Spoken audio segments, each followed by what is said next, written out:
Hello, everyone. Officially, welcome to our Druid Meetup, AIADA Meetup, which is an acronym for Ask Itai and David Anything. And thanks to everyone who's brought their questions in advance. Just a couple rules of engagement. Everyone's muted to start at some point after we get through the questions. If you have a question of your own, you can always open up the chat box and we can unmute you, or I believe you can unmute yourself. As I mentioned, we did ask everyone to submit questions in advance via Slido. And hopefully we'll have time for a few additional questions after we get through the ones that were submitted. The most important part of today's meetup, your hosts. Now, thanks to Itai, Yaffe, and David Barr for stepping up and volunteering to take part in this meetup. If you've been to any of the Druid virtual meetups recently, our co-founders have played a role as hosts. And so we're really excited to hand it over to Itai and David. Now, Itai is a tech lead for the big data group over at Nielsen. I've had the pleasure of making the trip from the US to Tel Aviv and coming to the Nielsen offices, which was an incredible experience. And Itai, of course, hosted one of our meetups there as part of the same group with Big Things. Itai is an open source Druid user. And now David Barr is a software architect at ForeScout Technologies.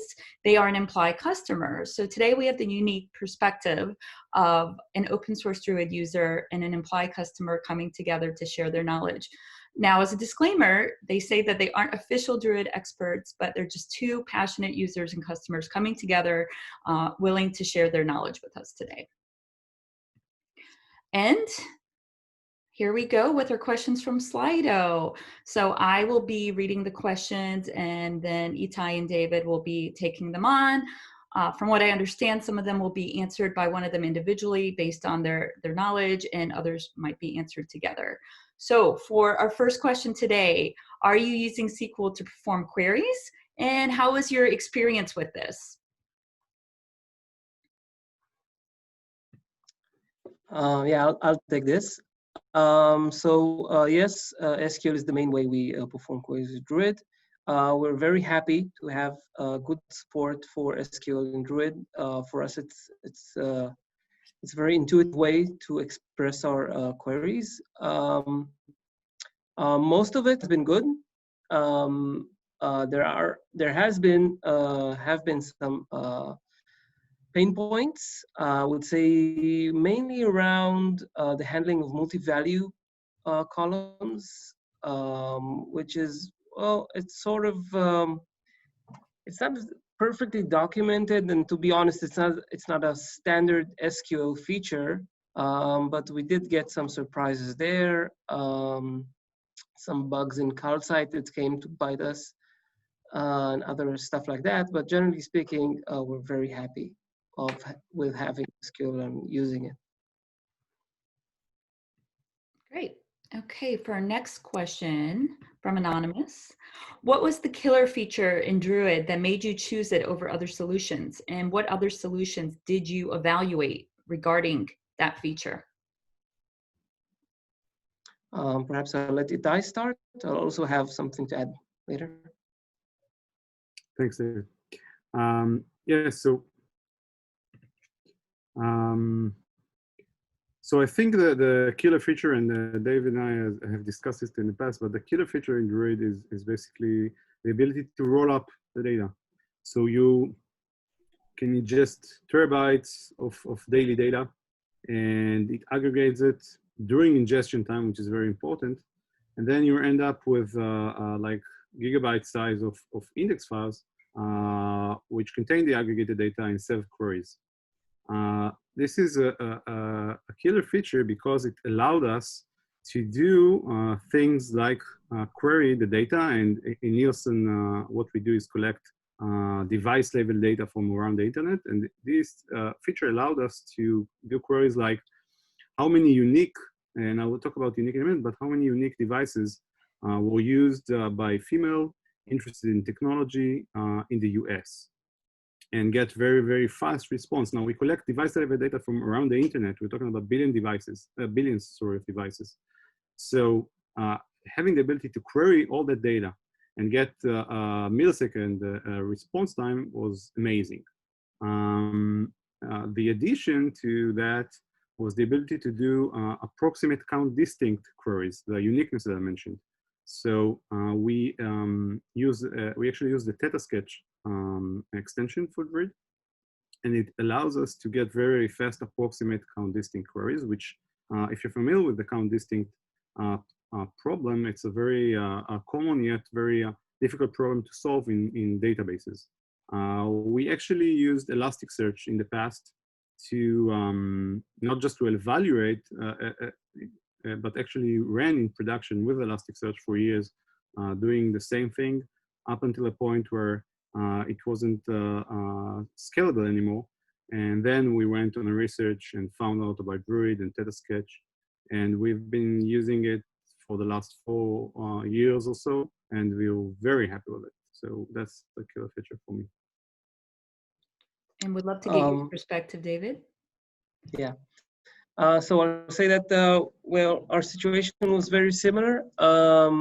We also started with Elasticsearch, and in conjunction with Hadoop over EMR to perform the rollups, the aggregations. That worked, but the whole solution seemed a bit hard to maintain. We were very happy to have in Druid the whole aggregation rollup done during ingestion, which obviously reduces significantly the amount of data during ingestion, later on with compaction, even further so. And all of this done in a single place without worrying about like 5 different components and how they interact with each other. So that was the main thing for us. As well, a second, another important feature was the handling of multi-value, which, as I said, was a bit surprising at points. But again, Druid, I think, is doing a better job than most other databases of handling of multi-value. So we're still very happy with it. Excellent. Next question, also from Anonymous. How do you monitor your various Druid components? Can you provide some guidelines for that? Sure. So luckily for us, Druid is very robust and can emit a lot of metrics from all the various components. We actually use the graphite emitter, which allows Druid to send all the various metrics to a graphite endpoint and then build Grafana dashboards on top of that. And this has been very helpful for us for determining the root cause for various production issues. There are maybe the flip side of that is that there are so many metrics. So one interesting thing you have to do is research those metrics and find out what are the best ones you'd like to use for your use case. I'm not sure if there's a single rule of thumb of which metric to use, but I would say that one very important metric for us was monitoring the pending segments. So that metric is basically represents the amount of Druid segments that had to be loaded into memory in order to serve queries. When you see spikes, and spikes, I don't know, thousands or tens of thousands of pending segments at a specific point in time, this might mean you have a performance issue in production. And then you can do various things like, for example, switch to very fast disks like NVMe SSDs. That can help. So that would be my guideline. Great, we're advancing. Okay, so another question from Anonymous. Besides saving engineering staff time, what are the benefits of using Imply Druid? Did you run into issues using open source Druid? I think this one's for you, David. Yeah, so yes, we did.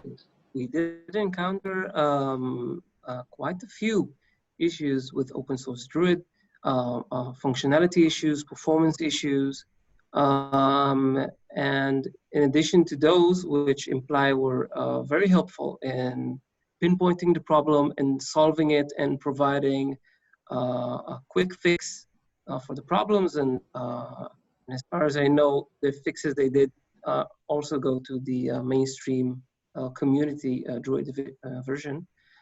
In addition to that, we also rely heavily on Imply and helping us better understand the system in places where the documentation is a bit lacking or we're not sure what to do. So we have good talks with Imply about the architecture, what we should do, things we should worry about and look at. That was the main thing. And I think. Itai, you have something to add? Yeah, I'll give my open source user perspective. So when we started with Druid, it was really early on. I think Imply already existed, but like maybe three people on the company. So yeah, we started off with the open source. There was a learning curve, but the thing that helped us the most throughout the year is the power of community, is the ability to ask questions, whether it's in the Google groups or in the Druid Slack channel, and get great answers from both Imply folks and various community folks. So yeah, that's a very good it's a good point both for Imply as a company that supports the community and for the Druid community as a whole. Okay, great. So Itai, this next question specifically for you from Marek. Your bio says that you are a tech lead. Can you tell us about your job and how understanding Druid might have helped advance your career? Sure. So a tech lead says different things to different people in different companies. In my role, I actually sometimes people refer to it as a team lead. That's not what I do. I lead the technical side of the big data group, which means I help train people. I help build advanced training programs. I help build community relations, like the one we're doing today. And we're also, trying to contribute to open source. So as a whole, those areas of focus where we are a part of the big data community, the Druid community, has definitely helped me to advance my career. And I think the way I see it, all those things help myself. It helps my company because then they get a better exposure, and it helps the community, whether it's meetups that we do, whether it's conversations over the Slack channel, or whether it's the Druid Summit that we're all looking forward to. Those places to come together as a community helps each one of us individually in terms of advancing your career. And I think specifically with regards to Druid, the fact that we started off early with Druid allowed us to take quite a significant role in being Druid advocates, so to speak. So we have myself and my manager Yakir spoke about Druid in various forums and international conferences. So that was obviously a big gain. But even if you just join the Druid community, there are a lot of places you can contribute, and I encourage you all to be part of that community.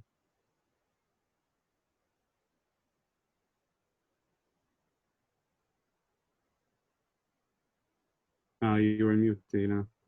Sorry, thank you, Itai, and thank you for your answer. Next question is from Anonymous.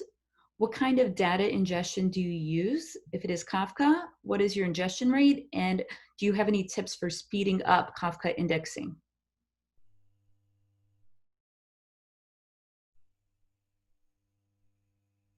All right, I'll take this as we are actually using Kafka. Regarding the speed we're seeing something like 15,000 rows being ingested for each Kafka partition. Obviously, you can have more partitions and more workers to get more.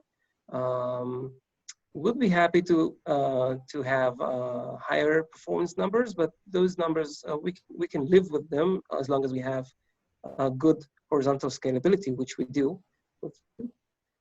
I'm not sure I have good tips for in the general sense of speeding things up. We did see cases where having more transformations done during the ingestion in the ingestion spec does seem to slow things down, which is natural. For us, we did decide to actually do the transformations we need during our ETL phase, which happens before pushing things to Kafka, to Kafka and then to Druid. Without it's more cost efficient for us to do it that way. And again, I can't say in the general sense what is the best way to optimize the ingestion rate, but that was our experience with it. Okay, great. Next slide. If I may, another thing which I just remembered, because we're using Kafka and related to what Itai mentioned about monitoring, they are monitoring the pending segments. For us, the most important thing to monitor actually is the Kafka lag, the distance between the last message inserted to Kafka and the last message brought in to Druid from Kafka. This is a good indication for us of how well Druid is handling the load from Kafka, and do we need to increase the number of partitions or do something else? So just something related to this question, the earlier question about monitoring. Great, thanks for expounding on that, David. Next question is from Dan. How do you handle late arriving data? I assume both of you are going to have something for this one. Yeah, David, you want to start? Or? Yeah, sure. Actually, for us, we don't see it as a real problem. We don't have, for our business case, we don't see any significant amount of late arriving data. And I'm not a Druid expert, but as far as I know, with Kafka ingestion, it's not such a big deal. I think that what Druid will do is just create a new real-time segment in the older, in previous days, and eventually the auto-compaction will take care of compacting small segments together. Not a thing we looked a lot into because we're not very worried about it. Itai? Yeah, so maybe I will say luckily for us, we do the Hadoop-based ingestion, which is batch ingestion. So when you do that kind of ingestion, you can specify the interval of which you are allowing the ingestion task to take events from. In that case, you can have, say, your ingestion interval can be, I don't know, the last 2 weeks or the last month, and then you have no problem taking in later arriving events. And what the task does, it actually merges if you use the multi-ingestion type, multi-spec. So it allows you to merge the data that already exists in Druid with the new events that came in late. And then it creates new versions of those segments for those dates. So eventually, what you'll have in Druid is the most up-to-date data, including those late arriving events. Okay, great. So for the next question that comes from Prashant, I wanted to see if Prashant is on the meetup today because we were looking for a little bit of clarification on your question. Yes. Hi. Great. Itai, I think, did you have a specific question, or did you just want Prashant to Yeah, explain it in his own words? Yeah. I was wondering when you say, I can later answer the way I understood the question, but maybe you can elaborate. And when you say mixed panel, are you referring to the the specific product mixed panel, or just in general a way to have dynamic properties in events? Yes, the product mix panel, where it allows us to add event properties. So basically, the value of the event is can be specified dynamically or in form of a JSON, where it can consume those events, and then it allows you to break down or group by based on these properties dynamically. So I was wondering how we can implement such a feature using Druid. Can we add columns dynamically, or can we as I understand, there's no way if a JSON is consumed, we have to flatten the JSON and then consume the data. So I was wondering how the property of dynamically, including dynamic properties or dynamic columns, be realized in Druid to give a similar function like the mix panel provides us to break down or to segment events based on event properties. Sure. So first of all, you can add columns on the fly while you ingest data. And another thing you can do, because I'm not sure you will want to add so many columns. I mean, say you have, I don't know, tens of thousands of dynamic properties. I'm not sure you want to have so many columns inside the same data source. But potentially you can do it. Another thing you can do, which is similar to what we're doing, is you can have a dimension that's called, say, property, right? And then in that column, you the values will be all those all the values.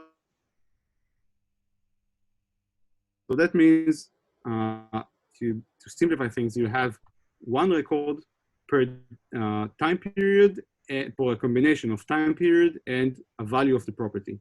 Say in our, let's take our example. So a property can be whatever attribute of a device you can think of. It can be the gender using the device. It can be demographic, and it can be areas of interest, etc.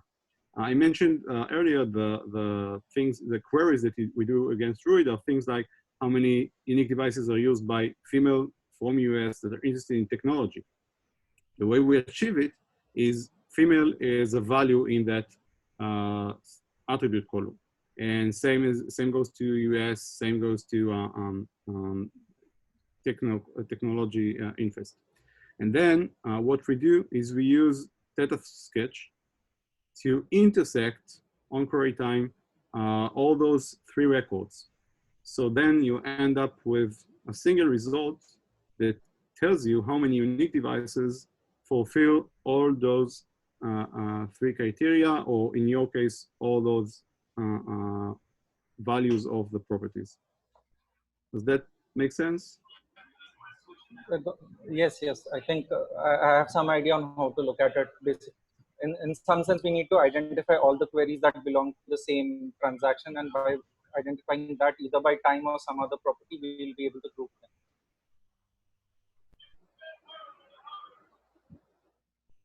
Great. Are you asking or saying? I wasn't sure about that. Yeah, I was. I got some idea based on your inputs on how we can achieve this by looking, like you mentioned, time as one of the properties where I can identify belongings to the same time period. If I had something like an event ID or an event transaction ID, I could group by the same tag all the properties belonging to the same transaction as well. So that gives me some insights as to how that can be realized. Okay. Thank And you. in any case, you can always contact us on the Druid Slack channel, and we can further continue the discussion there if you want. Thanks, So thanks a lot. Thanks, Prashant. So next question comes from Anonymous, and I think it'll be great to get Itai and David's perspective on this. Can you make a comparison with other competing solutions, specifically Druid versus Pinot versus Clickhouse? David, you want to start? Yeah. Okay. So we didn't evaluate Pinot or Clickhouse. We did evaluate and worked with some other solutions. I'm not sure if they are considered as directly competing with Druid. As I mentioned, we did have some experience with Elasticsearch combined with EMR in production for a while. And another thing we evaluated was try to use Athena, AWS service. I'm not sure if most of you are familiar with it. It's an AWS service, basically Presto, if you're familiar with it. It's very scalable, but we did have a lot of problems in doing the rollups basically manually through SQL commands and handling all of that manually. The handling of multi-values were problematic. And we had the same issues with also Vertica, which is also a very nice database, and I'm sure it has a lot of uses, but for us it was also a no-go due to the same reasons of manual labor for doing the roll-ups, or a lot of automation code to do it, and the handling of multi-values. Itai?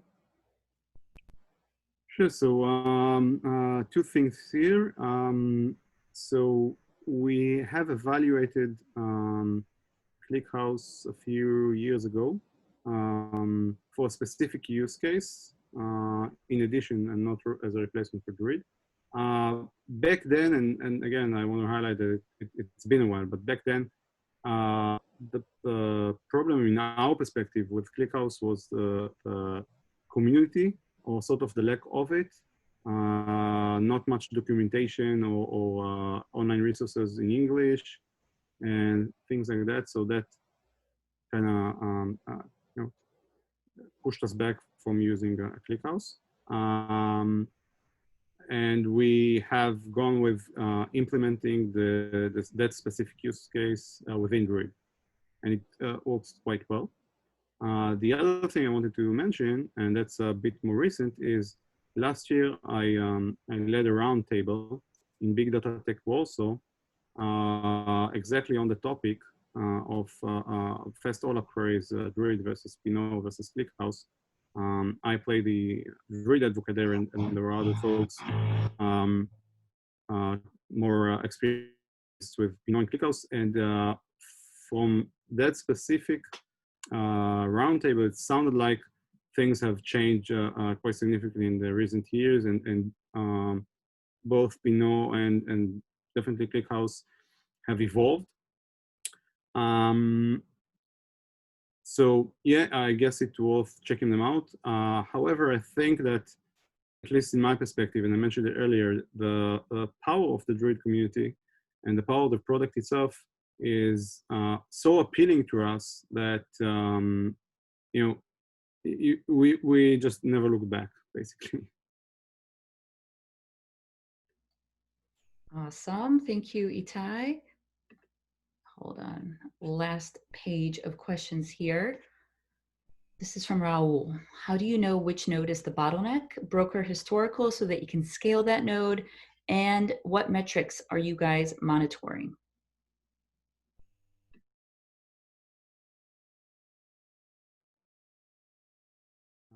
So I think I kind of covered most of it earlier. So you can use basically one of the built-in emitters in Druid. There's a graphite emitter, there's an HP emitter. I think there's another one.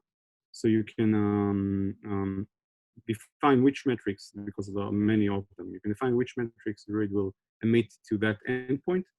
So you can then build dashboards on top of that and monitor things like the query, the time the query spent on the historical side, the time that it took on the broker side, things like I mentioned, the pending segments, GC, CPU, stuff like that. So you monitor all that, you build a dashboard, and then you just need to dig in that dashboard and basically figure out, what's going on, right? It's a distributed database, so using those tools allow you to see the whole picture. I'm not using the commercial version of Druid, but I know maybe someone else can comment on that, but I know that Imply provides Clarity, which is the built-in monitoring tool for that distribution. So I guess that can help you very much as well. I can add that we are using Clarity, which is a tool from Imply, which gives you like a nice dashboard to slice and dice through all the matrices that the Druid is giving to look, for example, for the CPU usage of the brokers and historicals, each one of them are grouped together. That helped us in some situations. We're still not sure we completely understand the whole feature set of Clarity. Perhaps we are missing a few key features there. It's still a thing we need to better understand on our side, how to monitor this, not just manually when we ad hoc look at what is going on, but monitoring at a scale and automatic monitoring. Thanks, David. This next question comes from Alan. How do tiers work, and can we use them for data aggregation based on dimensions?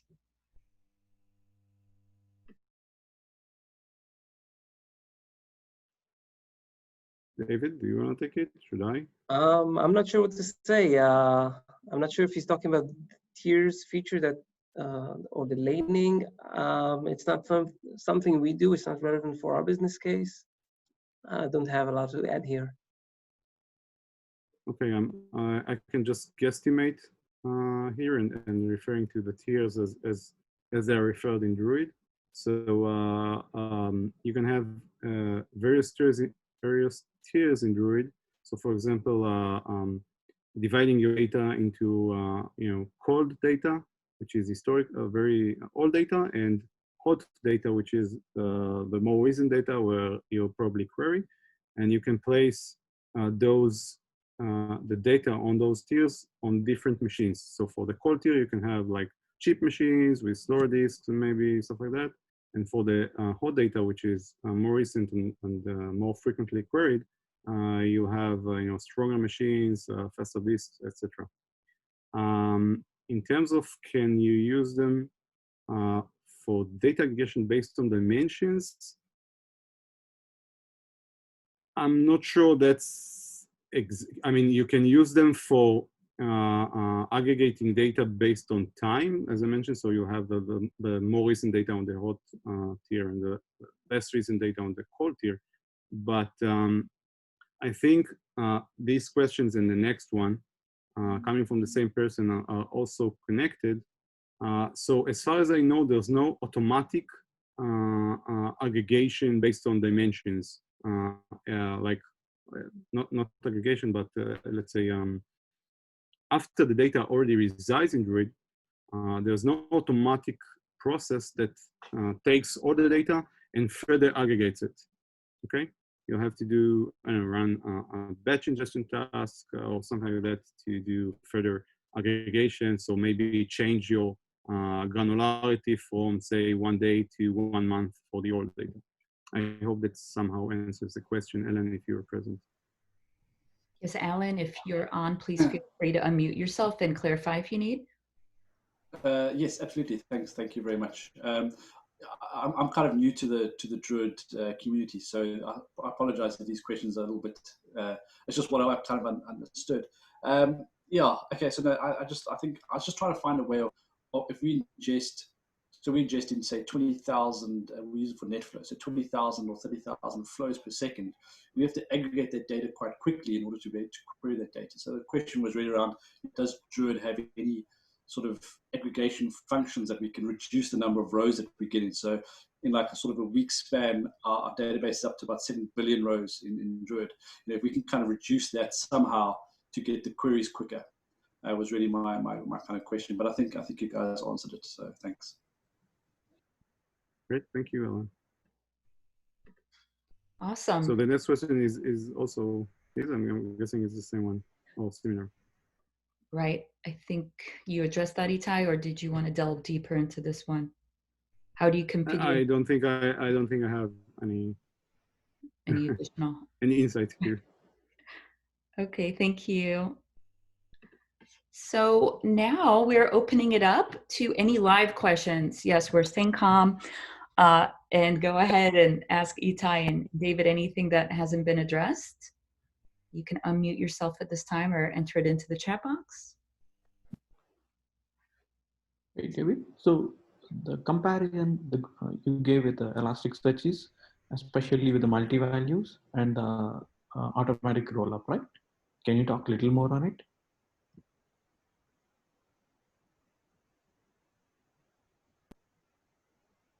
Yeah, Sure. the multi-values,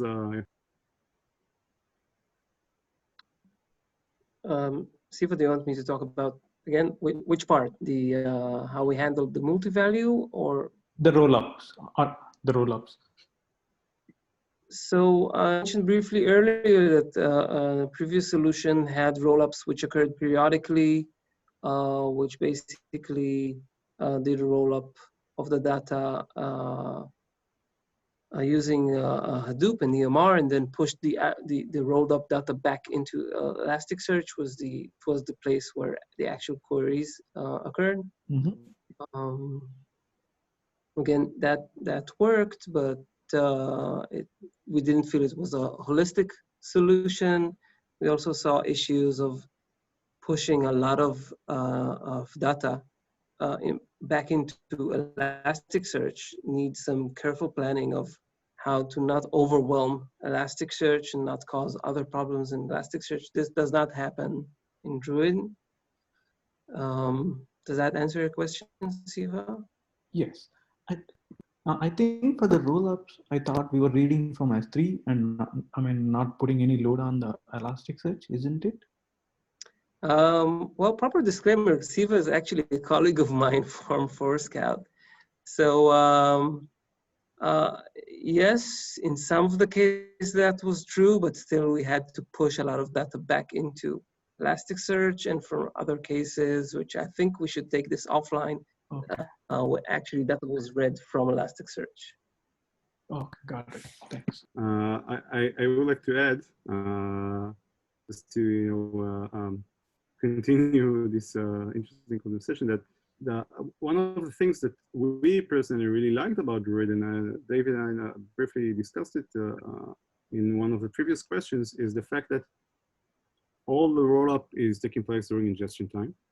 And another thing is, at least for the batch ingestion, you ingest the data to the deep storage, which can be S3 or HDFS or whatever, so you don't negatively hurt the performance of queries running on the same time on the cluster, because the queries are running on separate resources or separate nodes from the ingestion part. I know that in recent years, Elasticsearch added similar capabilities in a way, where you have a node for ingestion, nodes for ingestion, and node for query.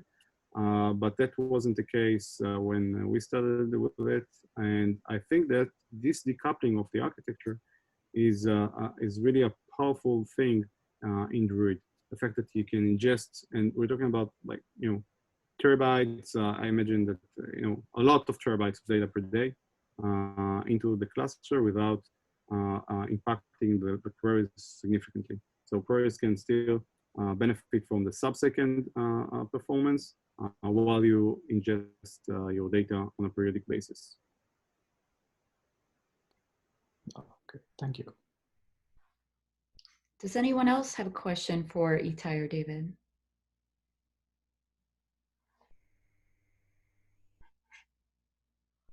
Going once, going twice. Forever hold your druids. Okay, so we're going to move on. Itai wants to share about his project that he's been working on with women in big data. Go for it, Itai.